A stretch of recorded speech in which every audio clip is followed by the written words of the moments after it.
Que a paz do Senhor esteja com todos que nos ouvem. Desejamos um dia e uma semana amplos de bênçãos. Hoje, a gente vai mergulhar fundo em um texto que é, olha, um verdadeiro soco no estômago. Uma das orações mais cruas e viscerais que existem. O capítulo 64 do livro de Isaías. É um texto que não pede licença, né? Ele chega roubando a porta. Exatamente. E para nos ajudar a navegar por essa tempestade toda, a gente está usando o texto bíblico na tradução Nova Almeida Atualizada e, para iluminar os cantos, vamos usar as lentes dos comentários do teólogo John A. Martin. Certo. A nossa missão hoje é entender a estratégia por trás desse desespero. O que se faz quando Deus parece em silêncio absoluto? Essa oração antiga parece dar um manual, sabe? Um guia de como lutar quando tudo parece perdido. Um guia de como argumentar com Deus até. Isso. Bom, vamos lá então. O capítulo já começa assim, sem aquecimento, com uma imagem que é quase violenta. Vou citar. Ah, se fendesses os céus e descesses, se os montes tremessem na tua presença. Essa expressão, fender os céus, que em algumas traduções é rasgar os céus, a imagem é de um tecido sendo rasgado com força, não é uma cortina se abrindo suavemente, sabe? É uma ruptura. É uma ruptura, é um grito de chega de barreiras, chega de distância. A gente precisa de uma intervenção que quebre a realidade. É um pedido que beira a agressividade, não é? É como dizer, Deus, pare de se esconder e apareça de um jeito que ninguém possa negar. De onde vem tanta angústia para começar uma conversa com Deus desse jeito? Vem de um lugar de desespero completo. E o que a análise teológica mostra é que isso não é só um desabafo emocional. É um apelo calculado, sabe? Calculado como assim? As imagens que vêm logo depois, de fogo que acende os gravetos e fogo que faz ferver a água, isso é um pedido claro por juízo. Eles não estão pedindo só salvação para eles. Eles estão pedindo que o poder de Deus se manifeste para consumir os inimigos e resolver a injustiça de uma vez. E eles não tiram essa ideia do nada. O versículo 3 dá uma pista, certo? Quando fizeste coisas terríveis que não esperávamos, desceste, e os montes tremeram diante de ti. Eles estão se lembrando de alguma coisa. Exato. E essa é a chave. Essa referência a coisas terríveis não é vaga. É uma lembrança direta e intencional dos eventos lá no Monte Sinai, quando a aliança com Israel foi selada. Ah, claro! Aquilo foi o auge da manifestação do poder de Deus na história deles. Tinha fogo, fumaça, a terra tremendo. Ao usar essa linguagem, o povo está dizendo, lembra do Sinai? Lembra daquele poder que nos fundou como nação? A gente precisa de um repeteco. Agora, eles estão basicamente apelando para a memória da própria aliança. Isso, para a história que Deus construiu com eles. É como um filho lembrando o pai de uma promessa antiga no momento de crise. Faz sentido. Mas aí, depois de todo esse clamor por poder, por destruição, o tom muda de um jeito muito sutil, mas poderoso, no versículo 4. Diz assim, Deus além de ti que trabalha para aquele que nele espera. Como assim? Depois de pedir fogo e terremoto, a condição para a ação de Deus vira esperar. Isso é fascinante. É o primeiro grande pivô da oração. Eles mostram que esse pedido por uma intervenção espetacular não é um cheque em branco, sabe? Tá. Ele está ancorado num relacionamento. É uma afirmação da fidelidade de Deus, mas que exige uma contrapartida. A confiança, a espera ativa de quem sabe em quem está se apoiando. Eles estão dizendo, nós pedimos esse poder todo porque sabemos que tu és o único Deus que age em favor dos que confiam em ti. Isso prepara o terreno, então. Prepara o terreno para a virada mais chocante do texto. E que virada! Porque depois de pedir que Deus rasgue os céus e julgue as nações, a gente esperava que eles continuassem apontando o dedo para fora, né? Mas a câmera vira 180 graus e foca neles mesmos. De um jeito brutal. É uma das confissões mais radicais da Bíblia inteira. Eles fazem o raio-x da própria alma e o resultado não é nada bonito. As frases são pesadíssimas. Todos nós somos como o imundo. E depois, todas as nossas justiças são como o trapo da imundícia. Essa segunda parte me pega muito. Não são só os pecados deles que são ruins. Até as coisas boas. Até as coisas boas. As justiças são comparadas a um pano sujo, manchado. Que imagem devastadora. É uma admissão de contaminação total. E a análise dessa confissão mostra que ela é incrivelmente completa. Não é um pedido de desculpas genérico, tipo, desculpa aí. Não. Não. Eles atacam o problema em 3 frentes. Primeiro, admitem a impureza espiritual. Isso que você falou. É uma condição, não só um ato. Segundo, eles confessam a própria fraqueza, a impotência. A imagem é: todos nós murchamos como a folha e as nossas iniquidades nos arrastam como um vento. Folhas secas. Isso. Eles não têm força para resistir, são levados pela própria falha. Essa imagem da folha seca é muito forte. Me lembra momentos em que a gente se sente completamente à deriva, sem agência. É uma vulnerabilidade assustadora de se admitir. Mas qual é a terceira frente? Terceira, eles entram em comunhão com a incredulidade que chamam de glória em si. É a mais irônica e talvez a mais profunda. No versículo 7, eles confessam a falta de oração.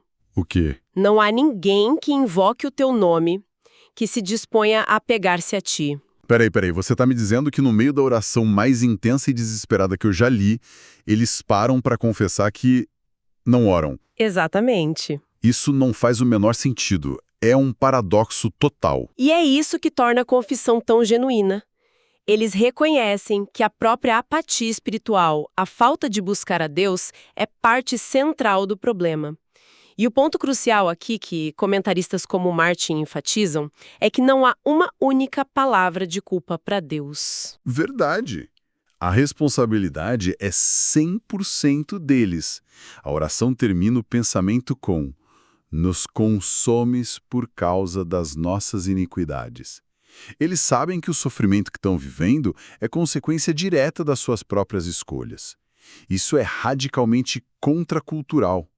A tendência hoje é sempre buscar um culpado externo, né? Eles fazem o oposto, assumem a culpa total. Mas confessar tudo isso, se colocar nesse lugar de trapo de imundície e folha seca, como alguém sai desse buraco? Parece o fim da linha, não o começo de uma solução. Parece, mas não é.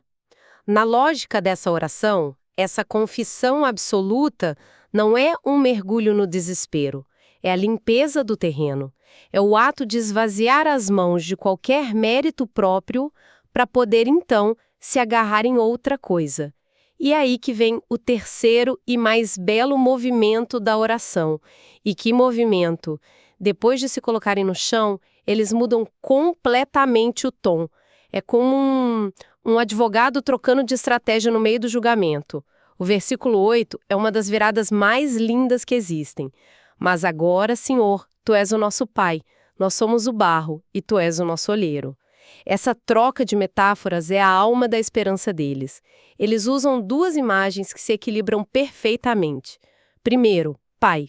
Certo. Isso tira a conversa do tribunal do juiz justo e leva para a sala de estar da família. É um apelo à intimidade, ao pertencimento, à compaixão. Um pai disciplina, mas o objetivo final é restaurar o filho, não aniquilá-lo. Ok, entendi. O apelo ao coração. Mas e a outra imagem? Nós somos o barro e Tu és o nosso oleiro. Isso parece ir na direção oposta, falando de poder, soberania, quase de uma forma impessoal. E é por isso que as duas juntas são geniais. A imagem do oleiro e do barro é uma declaração de rendição total. O barro não argumenta com o oleiro, sabe? Não exige seus direitos. Ao se colocarem nessa posição, eles estão dizendo: nós nos rendemos à tua vontade. Estamos quebrados, mas somos teus. Refaz a gente. É um ato de submissão. Mas essa metáfora do oleiro não é um pouco perigosa? Se somos só barro, isso não tira a nossa responsabilidade, algo que eles acabaram de assumir de forma tão intensa? Parece contraditório. Essa é uma ótima pergunta. E a resposta está justamente na combinação das 2 imagens. Eles não dizem só, Tu és o oleiro. Eles dizem, Tu és o nosso pai, tu és o nosso oleiro. Arbitrário e frio, mas às mãos de um pai que, mesmo sendo soberano para fazer o que quiser, deseja o bem do filho. A submissão total só é segura porque é feita a um pai amoroso. É essa combinação que abre o caminho para a misericórdia. Entendi. É uma rendição confiante. E depois de estabelecerem essa base de relacionamento pai e oleiro, eles apresentam o argumento final. E é um lamento de cortar o coração, quase uma lista de perdas. As tuas santas cidades estão desertas. Jerusalém está arrasada. O nosso templo, santo e glorioso, foi queimado. Eles pintam um quadro de desolação total. E, de novo, isso é mais do que só um desabafo. É o argumento final e mais ousado da oração. Tem uma estratégia teológica poderosa aqui. Repara que eles dizem, as tuas santas cidades, o nosso templo, em que os nossos pais te louvavam. Eles não estão só chorando a própria perda. Eles estão lembrando a Deus que o que foi destruído pertence a Ele. Exatamente. Eles estão apelando para a honra e a reputação de Deus. É como se dissessem, olha, nós merecemos o castigo, a gente admite isso. Mas a tua casa está em ruínas, o lugar do teu nome na terra foi profanado, a tua glória está sendo questionada. Uau! É um argumento para que Deus haja não apenas por amor a eles, mas por amor ao seu próprio nome. É o ápice da ousadia na oração. Usar a glória de Deus como motivo para sua própria salvação. Isso muda tudo. A oração não é passiva. Não é um seja o que Deus quiser resignado. É uma luta, um debate. Eles usam tudo o que sabem sobre Deus, seu poder, sua santidade, seu coração de pai, sua glória, para construir um caso para intervenção. É uma verdadeira aula de como lutar em oração. Que jornada em 12 versículos. A gente começou com um grito desesperado por uma ação espetacular. Depois, testemunhou uma das confissões mais honestas e corajosas já escritas, onde um povo assume 100% da responsabilidade pela própria ruína. Sim. E por fim, vimos essa mesma oração se reconstruir sobre a esperança. Uma esperança que não vem deles, mas do caráter de Deus como pai e oleiro. A genialidade dessa oração é a sua integridade. Ela não esconde a feiura do pecado. Pelo contrário, ela a coloca em primeiro plano, mas ao lado da verdade ainda maior do amor paterno e da soberania criadora de Deus. O desespero pela destruição é real, é palpável.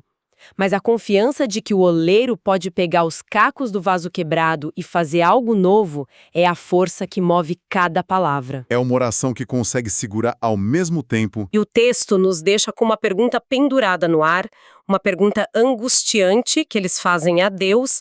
Diante de tais calamidades, ficarias calado e nos afligirias ainda mais? Isso deixa a reflexão com a gente, né? Nos nossos momentos de silêncio, quando a destruição parece a única realidade e a resposta não vem, onde é que a nossa confiança está ancorada? Naquilo que os nossos olhos veem as ruínas, a desolação, ou em quem nós sabemos que Deus é, o Pai que ama e o oleiro que tem todo o poder para restaurar? Que Deus abençoe a todos